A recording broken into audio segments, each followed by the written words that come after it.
چلا میڈیسن کہاں ہے، او ہو، اور اس کے بعد ختم. پھر پیشنٹ یہی چاہتا ہے کہ مجھے کوئی ایک گولی مل جائے کہ سارے دن میں ایک ہی دفعہ لینی پڑے. ہاں، اسی لیے ہمیں اتنی زیادہ گولیاں ملتی ہیں. جی ہمیں گولیاں ہی ملتی ہیں. بالکل صحیح. تو ایسا اس میں نہیں ہے. ہومیوپیتھی میں آپ کو at least 4 times a day تو میڈیسن ضرور لینی پڑتی ہے.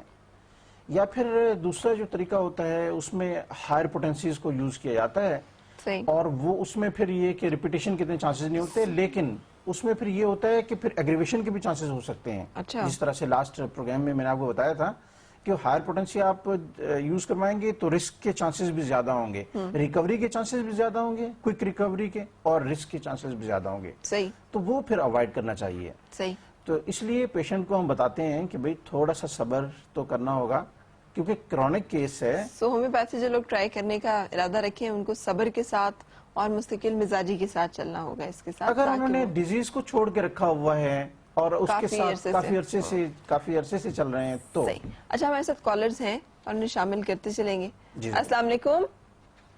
ہلو، السلام علیکم. کیا حال ہے آپ کا؟ ٹھیک، آپ کیسی ہیں؟ بالکل ٹھیک، اللہ کا شکر. اچھا، میں نے ڈاکٹر صاحب سے بات کرنی ہے. کیجئے، ذرا اونچا بولیے گا. اچھا جی. مجھے کافی سال پہلے نا میرے میں مسئلہ تھا. کیا مسئلہ تھا؟ یہ درد رہتی تھی نا. صحیح. تو اس کے بعد میں نے الٹرا ساؤنڈ کروایا تو وہ پتے میں پتھریاں نا. صحیح. اس کے بعد میرا آپریشن ہو گیا. صحیح. اور آپریشن کے بعد بھی تقریباً میری کیفیت وہی ہے جو پہلے تھی. پرہیز کرتی ہیں آپ گھی اور آئل وغیرہ سے؟ میں بہت پرہیز کرتی ہوں. صحیح. تو یہ ہے کہ میرا پیٹ اکثر خراب، اور مجھے تو اب پتہ ہی نہیں کہ نارمل پیٹ کیسے ہوتا ہے. کیونکہ مجھے ہر وقت یہ پیٹ کے نا تھوڑا سا لیفٹ سائڈ پہ، یہ معدے کے تھوڑا لیفٹ سائڈ پہ ہر وقت بوجھ رہتا ہے. اور میری گیس، پیٹ میں بہت زیادہ گیس ہوتی ہے، اور گیس جو ہے وہ اوپر کی طرف کندھوں کی طرف جاتی ہے. صحیح. اور جب میں کندھوں کو ادھر سے دباؤں مجھے ڈکار آتے ہیں. صحیح. تو ہر وقت آج بھی میرے کچھ پوچھنا چاہیں گے؟ جی. آپ کچھ یہ ڈاکٹر صاحب کے سوالوں کا جواب دیجیے گا. جی. یہ درد کی نوعیت جو ہے وہ کس طرح کا درد ہے اور آپ کو کس ٹائم پہ زیادہ ہوتا ہے؟ کبھی ایسا بھی ہوتا ہے کہ کھانا کھانے کے بعد یہ درد شروع ہو گیا ہو، کبھی ایسا ہوتا ہے کہ خالی پیٹ درد ہوتا ہے؟ دیکھیں، مجھے کبھی کبھی بہت زیادہ درد ہوتا ہے، لیکن یہ درد مجھے کھانا کھانے سے پہلے بھی ہوتا ہے. مطلب کوئی ٹائم مقرر نہیں ہے؟ نہیں، اور بعد میں بھی ہوتا ہے. صحیح. اور جیسے میں کوئی کبھی کوئی چنے وغیرہ کھا لوں نا، صحیح، ایسی چیز، بینز، صحیح، تو اس کے بعد یہ تکلیف میری بڑھ جاتی ہے. بالکل ٹھیک ہے. بہت زیادہ گیس، اور اگر مجھے گیس نہ ہو پھر مجھے اتنا مسئلہ بھی نہیں ہوتا. صحیح. کچھ اور پوچھنا چاہ رہے ہیں؟ جی بس ساتھ رہیے، ہم آپ کو اچھا میں فون بند کرتی ہوں. ٹھیک ہے فرزانہ، ٹھیک ہے، پھر ہم آرام سے آپ کو بتاتے ہیں. یہ گال بلیڈر کا جو ہے بہت کمپلیکیٹڈ ہے، اور مسئلہ اس میں یہ ہے کہ عموماً فزیشنز کے پاس جائیں تو ڈائگنوز نہیں کر سکتے. مجھے اس کا اندازہ اس طرح سے ہے کہ میری اماں کو یہ مسئلہ ہو گیا. آپ یقین کیجئے، ہم 1.5 سال بالکل اسی طرح، ہاں درد ہو رہی ہے، اچھا یہ اسٹمک کا مسئلہ ہے، اچھا پتہ نہیں یہ کیا ہو گیا ہے، کیوں ہو گیا ہے، یہ پین کلر لے لیجئے. اور ایگریویٹ ہوتے وہ اس سٹیج پہ پہنچتے ہیں.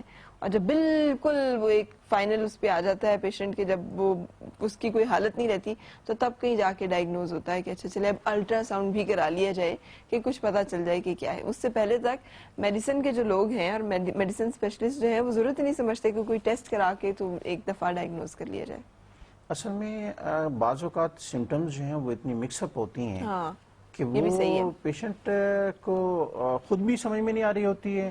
ڈاکٹر بھی یہ سمجھ رہا ہوتا ہے کہ اسٹمک کا کوئی پرابلم ہوگا، جس طرح سے وہ اپنی سمٹمز بتاتا ہے پیشنٹ، اس حساب سے وہ سمجھتا ہے کہ یہ اسٹمک کا کوئی پرابلم ہے یا جی آئی ٹی کا کوئی پرابلم ہے، اور اس کی میڈیسن چل رہی ہوتی ہے. اور پھر یہ کہ اس سے ریلیف بھی مل جاتا ہے.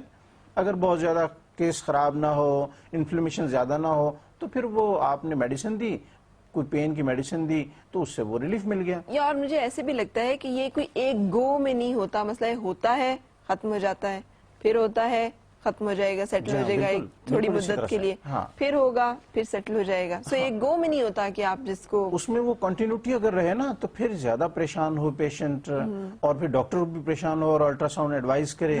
لیکن وہ چونکہ بعض کیسز میں وہ کنٹینیوٹی نہیں ہوتی ہے تو وہ چلتا رہتا ہے وہ. صحیح. اب دیکھیں فرزانہ کا جو کیس ہے اس میں اب آپ یہ دیکھیں کہ کیا اللہ تعالیٰ نے اس تھیلی کو یا اس آرگن کو کیا غیر ضروری جو ہے وہ ساتھ چپکایا ہوا ہے لیور کے، جو اس کے نکال دینے سے جو ہے وہ پیشنٹ کو ریلیف مل جائے گا؟ کوئی ہے اس کا رول ڈائجیشن میں، اور وہ آپ نے فرزانہ کے کیس میں دیکھ لیا کہ اس کو ریموو کرنے کے بعد بھی اس کا پرابلم ایز اٹ از موجود ہے. صحیح. اور وہ کیوں ہے؟ وہ اس لیے کہ اب ڈائجسٹو سسٹم میں گال بلیڈر کی طرف سے آنے والا جوس یا بائل جو سیکریشنز ہوتی ہیں وہ مل ہی نہیں رہی ہیں. صحیح. وہ آ ہی نہیں رہی ہیں، اور ڈائجسٹو سسٹم جو ہے وہ پراپرلی فنکشن نہیں کر رہا. ڈیفینیٹلی اسپازم ہو رہا ہے وہاں پہ، انفلیمیشن ہو رہی ہے وہاں پہ، اور اس کو وہی